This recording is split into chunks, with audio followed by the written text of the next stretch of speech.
మీ పిల్లలు చదువుకున్నది ఎగ్జామ్ హాల్లో రాయాలన్నా, కాంపిటేటివ్ ఎగ్జామ్ క్రాక్ చేయాలన్నా మెమరీ ముఖ్యం. మెమరీ అనేది గిఫ్ట్ కాదు, రైట్ టెక్నిక్ అండ్ ప్రాక్టీస్తో ఎవరైనా సాధించవచ్చు. వివరాలకు కాల్ చేయండి. హలో ఎవ్రీవన్, మీరు చూస్తుంది ఐ డ్రీమ్. నేను మీ కీర్తి. ఈరోజు నా ముందు సునీత గారు ఉన్నారండి. సునీత గారు టర్న్డ్ మెమరీ ట్రైనర్, టీచర్ నుంచి మెమరీ ట్రైనర్గా ఎందుకు మారాల్సి వచ్చింది, ఎలాంటి పరిస్థితుల్లో తను ఈ డెసిషన్ తీసుకోవాల్సి వచ్చింది, ఎందుకు తీసుకోవాల్సి వచ్చింది, అండ్ మెమరీ ట్రైనింగ్ ఎవరికి అవసరం, ఎప్పుడు అవసరం, ఎందుకు అవసరం, దాన్ని ఎలా యూస్ చేయాలి, లాంటి వివరాలు ఇవాళ మన ఈ షోలో తెలుసుకుందాం. హాయ్ సునీత గారు. Hi madam. How you doing అండి? Have to doing. Yes Sunitha గారు, నేను ఒక వీడియో చూశానండి మీది. అప్పుడు ఆ వీడియోలో మీరు అన్నారు, పేరెంట్స్ ఎప్పుడు అనుకుంటారు పక్కన వాళ్ళతో 100% మనం కంపేర్ చేయకూడదు అనుకున్నా, నేను అనుకుంటా. నేను ఎప్పుడైనా కంపేర్ చేసినప్పుడు మా వారు చెప్తారు, మా వారు కంపేర్ చేసినప్పుడు నేను చెప్తాను, ఎందుకు కంపేర్ చేస్తున్నావు, వాళ్ళొక దాంట్లో ఉంటే వీళ్ళొక దాంట్లో ఉంటారు, ఎడ్యుకేషనే అంతనా, స్పోర్ట్స్లో కూడా ఉన్నారు కదా, ఇట్లాంటి డిస్కషన్ రోజువారీ జీవితంలో పిల్లలకు సంబంధించి వస్తూనే ఉంటుంది. But you very rightly set, నన్ను అది పాయింట్ బాగా ట్రిగ్గర్ చేస్తుంది. మనం కరెక్ట్గా ఇన్పుట్స్ ఇవ్వగలిగితే, వాళ్ళకేం కావాలో అది ఇవ్వగలిగితే every kid can do wonders అని అన్నారు. సో మీరు ఎందుకు ఆ మాట అన్నారు, మిమ్మల్ని ట్రిగ్గర్ చేసిన పాయింట్స్ ఏంటి అంటే, మీ స్టూడెంట్స్లో కావచ్చు బీయింగ్ అ టీచర్, లేదా యాజ్ అన్ పేరెంట్గా మీరు కూడా ఎన్నో చూసుండుంటారు, వెనకాల ఎంతో స్టోరీ నడిచి ఉండుంటుంది ఆ మాట అనడానికి. సో యాక్చువల్గా బేసిక్గా స్టడీస్లో నా స్టడీస్లో నేను టాపర్గా ఉండేదాన్ని, right from my 10th class. Okay. నేను 10th క్లాస్ చదువుతున్నప్పుడు నేను ఉన్న మండలంలో నేను మండల్ టాపర్. వావ్. ఇంటర్మీడియట్ చదివేటప్పుడు స్టేట్ ర్యాంక్. అంటే నేను చాలా రూరల్ బ్యాక్గ్రౌండ్, అది ఒక భద్రాచలం దగ్గర ఉన్నటువంటి ఒక చిన్న విలేజ్ నుంచి స్టేట్ ర్యాంక్ అప్పట్లో వచ్చిద్దా అని అందరు షాక్ అయ్యారు. స్టేట్ ర్యాంక్ అంటే ఓన్లీ నారాయణ, శ్రీ చైతన్య లాంటి కాలేజెస్కే వస్తాయి, ఇలా చిన్న ఊరు నుంచి స్టేట్ ర్యాంక్ ఇంపాసిబుల్ అని అనుకునే రోజుల్లోనే నాకు స్టేట్ ర్యాంక్ వచ్చింది. నేను ఇంటర్మీడియట్లో స్టేట్ ర్యాంక్ అని, సీఎం ప్రతిభా అవార్డు హోల్డర్. వావ్. తర్వాత డిగ్రీకి వచ్చేటప్పటికి కాకతీయ యూనివర్సిటీ టాపర్. నేను ఎంబీఏ కంప్లీట్ చేశాను. ఇవన్నీ నా స్టడీస్లో నేను చాలా హ్యాపీగా జరిగిపోతుంది, ఎప్పుడు టాపర్గా ఉంటున్నాను, చదువుకుంటున్నాను, ఈజీ అయిపోతుంది నాకు చదువుకోవడం అంతా. కానీ ఎప్పుడైతే నేను మదర్గా టర్న్ అయ్యానో, మా పిల్లల్ని నేను పక్కన కూర్చోబెట్టుకొని చదివిపిస్తున్నప్పుడు వాళ్ళు అలా చదవట్లేరు, మీలాగా నా చదవట్లేరు. ఏం చేస్తున్నారు, బుక్లో ఏది ఉందో అలాగే గుర్తుపెట్టుకుంటున్నారు, అలాగే చెప్తున్నారు, అలాగే ఎగ్జామ్లో రాస్తున్నారు. కానీ ఆ కాన్సెప్ట్ ఏంటంటే వాళ్ళకి గుర్తుకుండట్లేదు. ఆఫ్టర్ ఎగ్జామ్ అడిగితే వాళ్ళకి చెప్పలేకపోతున్నారు. ఎందుకు ఇలా జరుగుతుంది అని ఆలోచించాను అనమాట. ఎందుకు పిల్లలు గుర్తుపెట్టుకోవట్లేరు, వాళ్ళకి నేను ఎక్స్ప్లెయిన్ చేయడానికి ట్రై చేశాను. ఇది ఇలా గుర్తుపెట్టుకోవచ్చు కదమ్మా, ఈ కాన్సెప్ట్ని ఇలా గుర్తుపెట్టుకోవచ్చు కదా, మీరు ఎందుకు ట్రై చేయట్లేరంటే, నాకు గుర్తుండట్లేదు మమ్మీ, ఎప్పుడు ఇలాంటి ఆన్సర్స్ వచ్చేవి. వాళ్ళని గుర్తుపెట్టుకోను, చదువు అని ప్రెషర్ చేయడం కంటే కూడా వాళ్ళకి ఎలా చెప్తే అర్థమవుతుంది అని ఆలోచించి ఆ వైపుగా నేను సెర్చ్ చేయడం స్టార్ట్ చేశాను. ఓకే. అప్పుడు నేను కనిపెట్టిందే మెమరీ ట్రైనింగ్. మెమరీ ట్రైనింగ్ అనేది ఒకటి ఉంటుంది. ట్రైనింగ్ ఇస్తే పిల్లలు ఎక్కువ విషయాలను ఈజీగా గుర్తుపెట్టుకోగలుగుతారని నేర్చుకున్నా. అప్పుడు నేనే మెమరీ ట్రైనింగ్ కోర్స్ కంప్లీట్ చేశాను ఫస్ట్. ఓకే. మీరు ఎక్కడ తీసుకున్నారు? నేను జయసింహ మైండ్ ఎడ్యుకేషన్ నుంచి జయసింహ సార్ దగ్గర నేర్చుకున్నాను. ఓకే. అక్కడ మెమరీ ట్రైనింగ్ కంప్లీట్ చేసిన తర్వాత డ్యూరింగ్ కోర్స్, నేను ఎప్పుడైతే కోర్స్ నేర్చుకుంటున్నానో, ఈ రోజు ఒక టెక్నిక్ రివీల్ చేస్తారు క్లాస్లో. ఓకే, ఇది టెక్నిక్ అని ఇలాగే చదువుకున్నాను కదా అనుకునేదాన్ని అనమాట. అంటే నాకు తెలియకుండానే నేను కొన్ని టెక్నిక్స్ ఫాలో అవుతూ చదివాను. ఇలా ఇవి టెక్నిక్స్ అని అప్పుడు అర్థమైంది. అంటే 30 years బ్యాక్ ఉన్న స్టూడెంట్స్ కి వాళ్ళు కొన్ని టెక్నిక్స్ యూజ్ చేస్తూనే చదివారు, కానీ అవి టెక్నిక్స్ అని అప్పుడు తెలీదు. ఇప్పుడున్న జెన్జీ కిడ్స్ కి ఏమవుతుందంటే, వాళ్ళకి ఇది టెక్నిక్, ఇది యూజ్ చేయని చెప్పకపోతే వాళ్ళని వాళ్ళు ఇవాల్యుయేట్ చేసుకొని, నేను ఒక టెక్నిక్ లో చదువుతున్నా, ఇలా గుర్తుపెట్టుకోవాలని వాళ్ళు తెలుసుకోలేకపోతున్నారు. కాబట్టి వాళ్ళకి ఒక టెక్నిక్ నేర్పించాల్సిన అవసరం ఉంది అని మెమరీ ట్రైనింగ్ కోర్స్ కంప్లీట్ చేసిన తర్వాత పిల్లలకి ఈ ట్రైనింగ్ నేర్పించడం స్టార్ట్ చేశాం. ఎప్పుడైతే మెమరీ ట్రైనింగ్ ఇస్తున్నామో, ఇక్కడ మళ్ళీ ఒక ప్రాబ్లం వచ్చింది. మెమరీ ట్రైనింగ్ ఇస్తున్నప్పుడు నేను ఒక టెక్నిక్ చెప్తున్నా. ఏంటి, ఎగ్జాంపుల్కి స్టోరీ బిల్డింగ్ అని ఒక టెక్నిక్ ఉంటుంది, ఆ టెక్నిక్ చెప్పాను. టెక్నిక్లో కొన్ని ర్యాండమ్ వర్డ్స్ గుర్తుపెట్టుకోవడం నేర్పించాను. వాళ్ళు ఏం చేశారంటే ర్యాండమ్ వర్డ్స్ చెప్పేశారు. ఓకే, మా పిల్లలకి వచ్చేసింది, టెక్నిక్ వచ్చేసింది, ఇంకా వాళ్ళు స్టడీస్లో టాపర్ అయిపోతారు, బాగా చదువుకుంటారు అనుకున్నా. మరి ఏమవుతుంది, మళ్ళీ ఆ టెక్నిక్ స్టడీస్లో అప్లై చేయట్లేరు. ఓకే.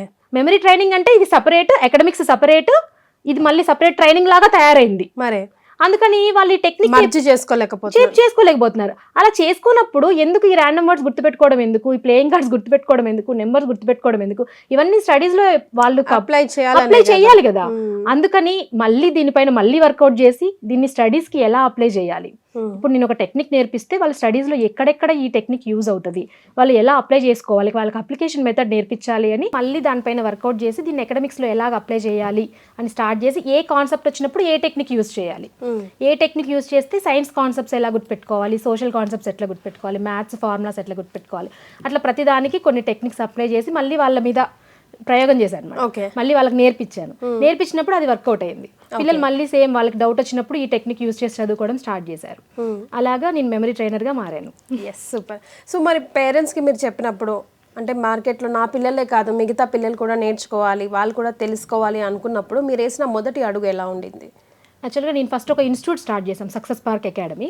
సక్సెస్ పార్క్ అకాడమీకి వచ్చిన స్టూడెంట్స్కి మెమరీ ట్రైనింగ్ కూడా ఇచ్చేవాళ్ళు. మెమరీ ట్రైనింగ్ ఇచ్చినప్పుడు ఎప్పుడైతే యావరేజ్ స్టూడెంట్ ఉన్నాడో మెమరీ ట్రైనింగ్ తీసుకున్నప్పుడు వాళ్ళు క్లాస్లో టాపర్ అవుతున్నారు. ఓకే. ఎలా టాపర్ అవుతున్నారు? నేను ఇందాక చెప్పినట్టుగా మెమరీ ట్రైనింగ్ అంటే only memory training separate, academics separate అలా కాకుండా ఈ మెమరీ టెక్నిక్స్ని అకాడమిక్స్తో వాళ్ళు ఎప్పుడు అప్లై చేయగలుగుతున్నారో వాళ్ళు అకాడమిక్స్లో టాపర్ అవుతున్నారు. కరెక్ట్. ఫస్ట్ నేను ఇది ఇలా అప్లై చేస్తూ నేర్పించాను పిల్లలకి. ఆ రిజల్ట్స్ ఎప్పుడైతే పేరెంట్స్ చూసారో వాళ్ళు చాలా హ్యాపీగా ఫీల్ అయ్యారు. మేము పేరెంట్స్ అందరినీ పిలిచి పేరెంట్స్ దగ్గర కూడా చూపించాం అనమాట. వాళ్ళకి ఒక మీరు పిల్లల్ని అడగండి, క్వశ్చన్స్ అడగండి, వాళ్ళు ఎలా చెప్తున్నారు, ఎలా గుర్తుపెట్టుకుంటున్నారు, స్పాంటేనియస్గా ఇప్పుడు ఒక వర్డ్స్ చెప్తే ఎలా గుర్తుపెట్టుకుంటారు, ఇలాంటివన్నీ చేపించినప్పుడు పేరెంట్స్ చాలా ఇంప్రెస్ అయ్యారు. ఇంప్రెస్ అయ్యి వాళ్ళు కూడా మెమరీ ట్రైనింగ్ని బాగా ప్రోత్సహిస్తున్నారనమాట. ఇప్పుడు ఒక స్టూడెంట్, ఒక పేరెంట్ ఉన్నారు అంటే వాడు పొద్దున్నే లేచి క్రికెట్కి వెళ్ళాలి ఫర్ ఎగ్జాంపుల్, అబ్బాయి అయితే మళ్ళీ స్కూల్కి వెళ్ళాలి, ఆ తర్వాత ట్యూషన్ చేయాలి, మళ్ళీ ఇది ఒక క్లాసా, మళ్ళీ ఎక్కువ బర్డన్ అయిపోతుందేమో, ఎక్కువ స్ట్రెస్ అవుతుందేమో అనుకుంటూ ఉంటారు. సో అంతర్లీనంగా ఉంటుందా లేకపోతే ఎలా ఉంటుంది మన ట్రైనింగ్ సెషన్ అనేది? ఈ ట్రైనింగ్ సెషన్స్ అన్నీ కూడా చాలా ప్లేవే మెథడ్లో ఉంటాయి. అంటే మీకు ఇప్పుడు సైన్స్ క్లాస్ జరిగింది అనుకోండి, ఒక సీరియస్ క్లాస్ జరుగుతుంది, ఒక కాన్సెప్ట్ ఎక్స్ప్లెయిన్ చేస్తారు సైన్స్ టీచర్ వచ్చి, మళ్ళీ దాన్ని ఆ కాన్సెప్ట్ని వాళ్ళు గుర్తుపెట్టుకోవాలి. ఇక్కడ అలా ఉండదు, టీచింగ్ మెథడాలజీ అంతా కూడా డిఫరెంట్గా ఉంటుంది మెమరీలో. ఇక్కడ వాళ్ళు ఆడుకుంటున్నట్టుగానే నేర్చుకుంటారు.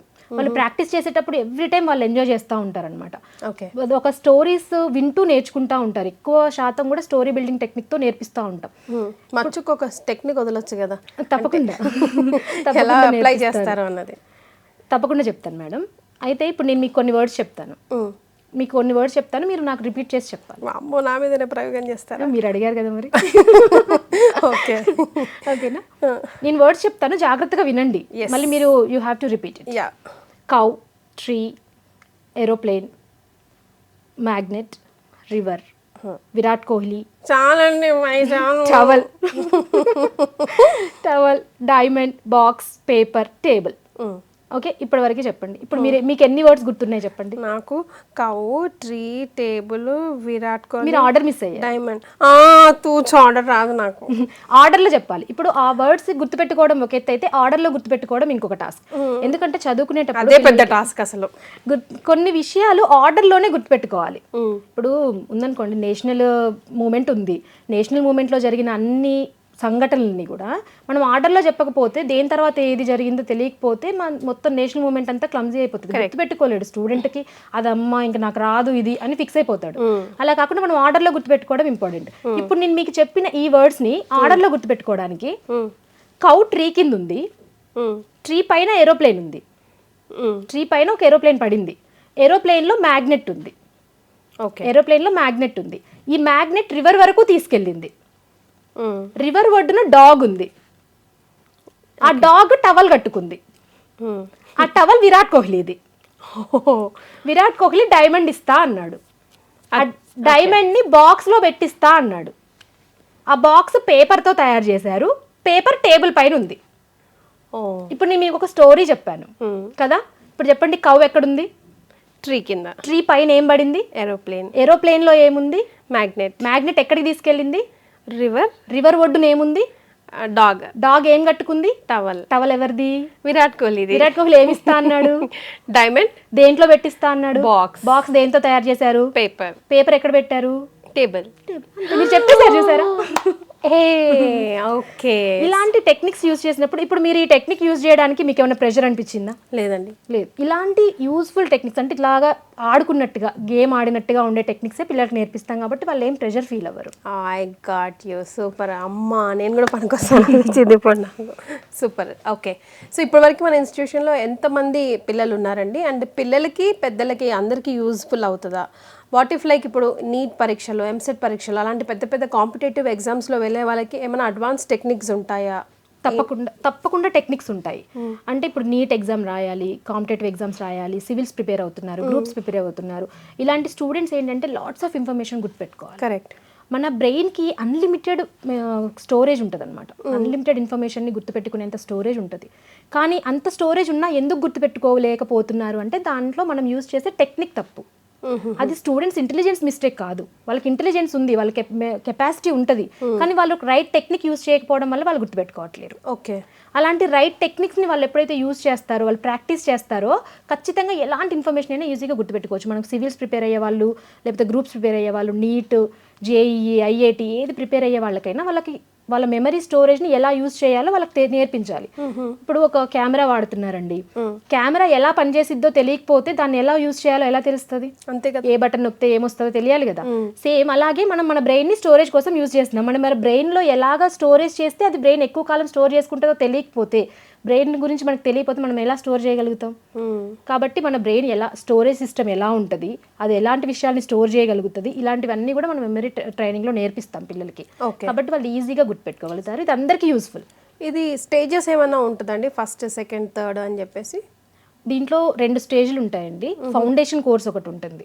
ఫౌండేషన్ లెవెల్లో వాళ్ళు చాలా సింపుల్ టెక్నిక్స్ నేర్చుకుంటారు. ఎప్పుడైతే ఈ సింపుల్ టెక్నిక్స్ని వాళ్ళు ప్రాక్టీస్ చేయడం మొదలు పెడతారో వాళ్ళ అకాడమిక్స్లో ఈ సింపుల్ టెక్నిక్స్ అన్నీ యూజ్ అవుతాయి. నెక్స్ట్ అడ్వాన్స్ లెవెల్లో టెక్నిక్స్ కూడా ఉంటాయి. ఈ అడ్వాన్స్ లెవెల్ టెక్నిక్స్ ఎందుకు యూజ్ అవుతాయి అంటే మెమరీని షార్పెన్ చేయడానికి యూజ్ అవుతాయి.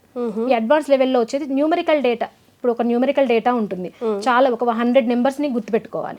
ఈ 100 నెంబర్స్ని గుర్తుపెట్టుకోవాలంటే వాళ్ళకి మెమరీ చాలా ఉండాలి. వాళ్ళ మెమరీలో వీటిని ఎట్లా స్టోర్ చేస్తే వాళ్ళు ఈజీగా గుర్తుపెట్టుకోగలుగుతారు అనేటువంటి ఇన్ఫర్మేషన్ని మనం ఆ టెక్నిక్ని అడ్వాన్స్ కోర్స్లో నేర్పిస్తాం. అడ్వాన్స్ కోర్స్లో నేర్చుకున్నప్పుడు ఏమవుతుందంటే వాళ్ళ మెమరీ కెపాసిటీ ఎన్హాన్స్ అవుతుంది. ఓకే. అప్పుడు వాళ్ళు ఎప్పుడైతే మెమరీ కెపాసిటీ ఎన్హాన్స్ అయిందో ఎంత ఇన్ఫర్మేషన్ అయినా ఈజీగా గుర్తుపెట్టుకోవచ్చు. Correct. No other child is equal అంటారు కదా. ఒక్కొక్క పిల్లవాడు లేదా పాప ఒక్కొక్క లాగా ఉంటుంది. సో ఒక్కొక్క మనిషికి ఒక్కొక్క టెక్నిక్ అయినా ఒక టెక్నిక్ అందరికీ అప్లై అవుతుందా, లేకపోతే ఆ టెక్నిక్ వాళ్ళు నేర్చుకోవడానికి టైం తీసుకోవడంలో పెడతారా ఎఫర్ట్స్ ఎక్కువ? టెక్నిక్ ఒక టెక్నిక్ ఉంటుంది, కానీ పిల్లలు నేర్చుకునే పద్ధతిలో డిఫరెన్స్ ఉంటుంది. టెక్నిక్ ఒకటే. ఇప్పుడు ఎగ్జాంపుల్ చెప్పండి, నేను ఇప్పుడు ఏదైనా మాట్లాడుతున్నాను, మీరు ఒక హోటల్కి వెళ్ళారు, హోటల్ చాలా చాలా క్రౌడీగా ఉంది, మీరు ఆ హోటల్కి వెళ్ళి మంచి కూర్చున్న తర్వాత మీకు దోశ తినాలనిపించింది, దోశ మంచి వాసన వస్తుంది హోటల్లో, మీరు దోశ ఆర్డర్ చెప్పారు సర్వర్కి, ఆయన వెళ్ళి దోశ అని అరుస్తాడు కదా హోటల్లో, దోశ అని అరిచాడు, అరవగానే ఆ దోశ వచ్చింది మీ ప్లేట్లో పెట్టారు, మీరు ఒక బైట్ తీసుకొని తిన్నారు, దోశ సూపర్ టేస్ట్ అనిపించింది. ఇప్పుడు ఈ హోల్ సినారియోలో నేను చెప్తున్నప్పుడు మీ మైండ్లోకి ఏం గుర్తొచ్చింది చెప్పండి? హోటల్ కనిపించిందా, దోశ అని అరిసింది వినిపించిందా, ఆ ఫ్రేగ్రెన్స్, ఆ దోశ స్మెల్ వచ్చిందా? దోశ గురించే మొత్తం వినిపించింది, అనిపించింది, దోశ అనే కనిపించింది. అంటే ఇప్పుడు చూడండి, మీరు దోశ గురించి మాట్లాడుతున్నప్పుడు మీకు దోశ పిక్చరే కనబడుతుందంటే you are a visual person. అంటే మీకు ఏదైనా చూపించాలి, మిమ్మల్ని ఇంప్రెస్ చేయాలంటే మీకు గిఫ్ట్స్ ఇవ్వాలి. ఓకే. అంటే మీరు ఎప్పుడైనా కూడా చూడ్డానికే ఇష్టపడతారు, చూసిన విషయాల్ని గుర్తుపెట్టుకుంటారు. ఆడిటరీ పర్సన్స్ ఉంటారు, వీళ్ళు ఏంటంటే వింటారు. ఇప్పుడు ఇలాంటిది నేను చెప్పాను అనుకోండి, వాళ్ళకి దోశ అని హోటల్లో ఎలా అరుస్తారో ఆ సౌండ్ వినిపిస్తుంది అన్నమాట. కరెక్ట్. థర్డ్ వాళ్ళు ఏంటంటే కైనెస్థెటిక్ పర్సన్స్ అంటాం. వీళ్ళు ఎలా గుర్తుపెట్టుకుంటారు? వీళ్ళకి ఆ ఫ్రేగ్రెన్స్, అబ్బా దోశ స్మెల్, ఆ టేస్ట్, ఫీలింగ్. కరెక్ట్. వీళ్ళు ఇలా ఉంటారు అనమాట. ఇప్పుడు ఈ మూడిట్లలో చైల్డ్ ఏ కేటగిరీకి వస్తాడో తెలుసుకుని ఆ చైల్డ్కి ఏ టెక్నిక్ అవసరమైతే అది నేర్పిస్తాం. సో బ్లైండ్గా అందరికి ఒకటే టెక్నిక్ మూసులో పడేయకుండా ఎవరు ఏ కేటగిరీకి చెందుతారో క్లారిటీగా డివైడ్ చేసుకొని తనకి ఎలా చెప్తే అర్థమవుతుందో అలా షైన్ చేస్తారు. దట్ ఈస్ వేర్ మన ఇన్స్టిట్యూషన్ ఎందుకు అబ్బాయి దీనికి ఇంత పేరా అనుకుంటే దట్ ఈస్ వేర్. అంటే ఇప్పుడు మార్కెట్లో చాలా ఉన్నాయండి మెమరీ ట్రైనింగ్కి సంబంధించి, కోకోలలుగా వచ్చాయి, ఆఫ్లైన్ ఆన్లైన్ క్లాసెస్ కూడా ఉన్నాయి. కానీ అది కదా విషయం, పిల్లలతో మీరు నేర్చుకున్నారు కాబట్టి, మీ పిల్లలతో నేర్చుకున్నారు కాబట్టి ఈజీగా అందరికీ అప్లై చేయగలిగారు, అందుకే ఇంత సక్సెస్ కూడా ఉంటున్నారు. రైట్. సో మా వాళ్ళు ఇప్పుడు వీడియో చూస్తున్న పిల్లలైనా పెద్దవాళ్ళైనా జాయిన్ అవ్వాలంటే ఏంటి పరిస్థితి? ఎవరైనా ఈ మెమరీ కోర్సులో జాయిన్ అవ్వచ్చు. 5th క్లాస్ నుంచి అబోవ్ ఉన్న వాళ్ళు ఎవరికైనా కూడా ఈ మెమరీ టెక్నిక్స్ అనేవి చాలా యూస్ఫుల్గా ఉంటాయి. మనం 5th క్లాస్ నుంచి నేర్పించడం స్టార్ట్ చేస్తూ ఉంటాము. ఈ టెక్నిక్స్ ఎవరు కావాలన్నా కూడా మన ఇన్స్టిట్యూట్ని వాళ్ళు కాంటాక్ట్ అవ్వచ్చు. వాళ్ళకి ఆన్లైన్ ఇంకా ఆఫ్లైన్ క్లాసెస్ మనం ఆఫర్ చేస్తున్నాము. దాంట్లో ఆన్లైన్లో క్లాసెస్ చెప్తాము, టెక్నిక్స్ ఇస్తాము. ఇక్కడ టెక్నిక్స్ ఇచ్చేటప్పుడు ఏంటంటే టెక్నిక్ ఇచ్చేసి ఈ టెక్నిక్ మీరు యూజ్ చేయండి అని చెప్పడంతో పాటుగా నేను ఇందాక మీకు చెప్పినట్టుగా స్టూడెంట్స్ని కేటగిరైజ్ చేసి ఒక టెక్నిక్ చెప్పినప్పుడు కొంతమంది స్టూడెంట్స్ రీచ్ అవుతారు, కొంతమంది రీచ్ అవ్వరు. ఎందుకు రీచ్ అవ్వలేకపోతున్నారు అని వాళ్ళని మేము అనలైజ్ చేస్తాం అనమాట. అనలైజ్ చేసి ఓకే మనం విజువల్ టెక్నిక్ చెప్పాం, వాళ్ళు ఆడిటరీ పర్సన్స్ కాబట్టి వీళ్ళకి ఆడిటరీ టెక్నిక్ చెప్పాలి, అలా మళ్ళీ సపరేట్గా టెక్నిక్ వాళ్ళతో మాట్లాడి వాళ్ళతో ప్రాక్టీస్ చేపిస్తాం. ఇక్కడ టెక్నిక్ రివీల్ చేయడం అనేది చాలా ఇలాంటి చిన్న విషయం ఓకే. టెక్నిక్ రివీల్ చేయడం. కానీ ప్రాక్టీస్, ఎస్. మనం ఎక్కువ ప్రాక్టీస్ ఇచ్చినప్పుడు వాళ్ళు ఆ టెక్నిక్ని వాళ్ళు అకాడమిక్స్లో యూజ్ చేసుకోగలుగుతారు. మనం ప్రాక్టీస్ చేయించి అదే విషయాన్ని ప్రాక్టీస్ చేయించినా కూడా వాళ్ళు అకాడమిక్స్లో యూజ్ చేసుకోలేనప్పుడు మెమరీ టెక్నిక్స్ యూజ్లెస్ కదా. అంతేనండి. Learning without application is useless. Useless again. Correct. కాబట్టి నేర్చుకున్న దాన్ని వాళ్ళు స్టడీస్లో అప్లై చేసేలాగా తయారు చేయడమే మా స్పెషాలిటీ. ఎస్. సో పేరెంట్స్కి ఒక పిల్లలకి మనం పేరెంట్స్గా ఇవ్వాల్సిన గిఫ్ట్ ఏంటంటే ఈ సమ్మర్లో ఇక నుంచి ఈ వీడియో మీకు ఎప్పుడు కనిపిస్తే అప్పుడు this is the best thing అనిపిస్తుందండి. ఎందుకంటే పోటీ ప్రపంచంలో పిల్లలు సతమతం అవుతూ ఉన్నారు.